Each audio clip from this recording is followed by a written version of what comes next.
हाथ पुण्य सलीला माँ रेवा माँ नर्मदा के पावन तट का यह प्रातः दर्शन पाप मोचनी एकादशी पर माई के तट पर मछलियों को दाना डाला और आज एकादशी है।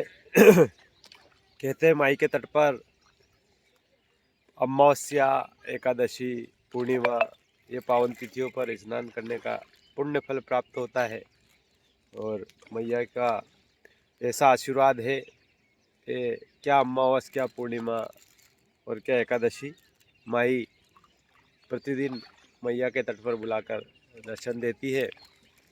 और यह पावन दर्शन आप कर रहे हैं बाजीराव पेशवा तट रावेरखेड़ी से। सूर्य भगवान सूर्य नारायण का दर्शन और मैया के जल में यह प्रतिबिंब सूर्य नारायण भगवान का अति पावन यह दर्शन एकादशी का मैया के तट से। देखिए आप ऊपर रामेश्वर मंदिर है और ये मैया का पावन तट और यह दर्शन स्नान का पुण्य लाभ एकादशी पर। ऊपर पेशवा सरकार की समाधि भी यहीं से आपको दिख रही है।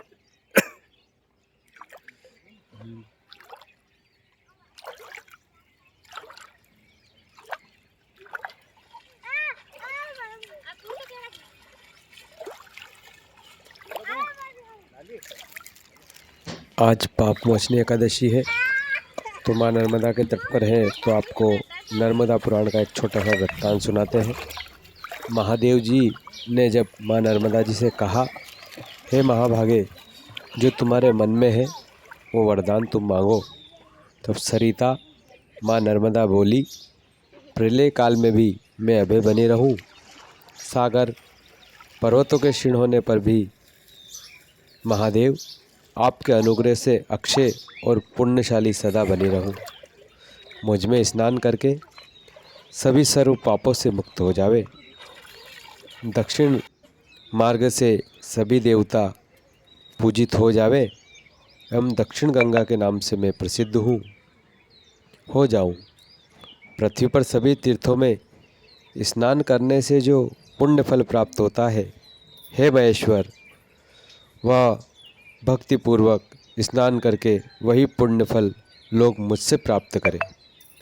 सभी यज्ञों के फल से जो पुण्य प्राप्त होता है वह पुण्य मुझ में स्नान मात्र से प्राप्त हो जाए, यह मेरी इच्छा है। समस्त तीर्थों में दान पुण्य उपवास से जो फल प्राप्त होता है वही मेरे जल से उत्पन्न होवे। मेरे तट पर जो महेश्वर की पूजा अर्चना करेंगे वे आपके लोक को प्राप्त हो।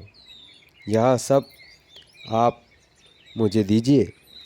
मेरा एक और वरदान है, आप उमा सहित समस्त देवताओं के साथ मेरे तट पर निवास करेंगे। जो भी मेरे जल में मृत्यु को प्राप्त हो वह अमरावती को जाए। शिवजी ने कहा, नर्मदा, तुम्हारे द्वारा मांगे गए वर सब सफल हो। महादेव जी ने कहा, जिस समय मेरे शरीर से तुम उत्पन्न हुई तभी से तुम सर्व पाप का निवारण करने वाली और सिद्ध हो गई हो, इसमें संदेह नहीं है। मैं उमा सहित सभी देवताओं के साथ तुम्हारे तट पर निवास करूँगा। ब्रह्मा, इंद्र, चंद्र, वरुण ये समस्त देवताओं के सहित उत्तर तट पर निवास करेंगे। हे नर्मदा, पितृगणों के साथ अन्य देवता भी मेरे साथ दक्षिण तट पर निवास करेंगे। तुम्हारे लिए यही उत्तम वर है। यह वरदान भगवान शिव ने माँ नर्मदा को दिया। ऐसी पुण्यशाली भगवती रेवा महारानी इन वरदानों के साथ इस पृथ्वी पर, इस लोक पर प्रकट हुई और आप सभी माँ नर्मदा की महिमा जानते ही हैं।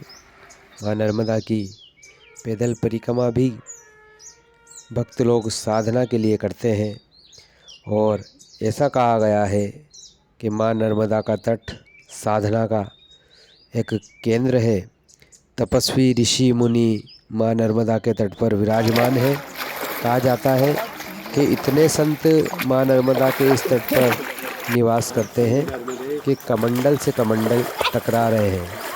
ऐसी पुण्यशैली भगवती रेवा महारानी के तट पर हमें इनका दर्शन, इनका स्नान प्राप्त हो रहा है। ये माँ की कृपा है। माँ की कृपा से ही मेरी नर्मदा परिक्रमा पैदल भी पूर्ण हुई। आप भी अपने जीवन में यदि साधना, उपासना करने का भाव रखते हैं या कहीं ना कहीं किसी दुखों से परेशान हैं, तो एक बार माँ नर्मदा के तट पर आकर स्नान करें। भगवती रेवा महारानी से प्रार्थना करें। माँ सब दुखों को हरने वाली है और सब सुख आनंद देने वाली है। तो माई के इस तट पर जहाँ आपका मन हो वहाँ माई के तट पर आइए। कहते हैं दक्षिण तट पर पितरों के उद्धार के लिए स्नान करना चाहिए। इसलिए दक्षिण तट पर पितरों के उद्धार के लिए स्नान करें और उत्तर तट पर आप भी स्नान दान पुण्य कर सकते हैं, पर पितरों के लिए दक्षिण तट श्रेष्ठ माना गया है। माँ नर्मदा के पावन तट पर नर्मदेश्वर महादेव आपको हर तट पर मिलेंगे। नर्मदेश्वर महादेव का पूजन अर्चन करें। आज श्री नर्मदे। तरह के कल छल छल दर्शन आपको माँ नर्मदा के तट पर होते रहेंगे, मिलते रहेंगे। आप हमारे चैनल नर्मदा परिक्रमा रवि यूट्यूब चैनल को सब्सक्राइब जरूर करें। माता श्री नर्मदे हर जिंदगी भर।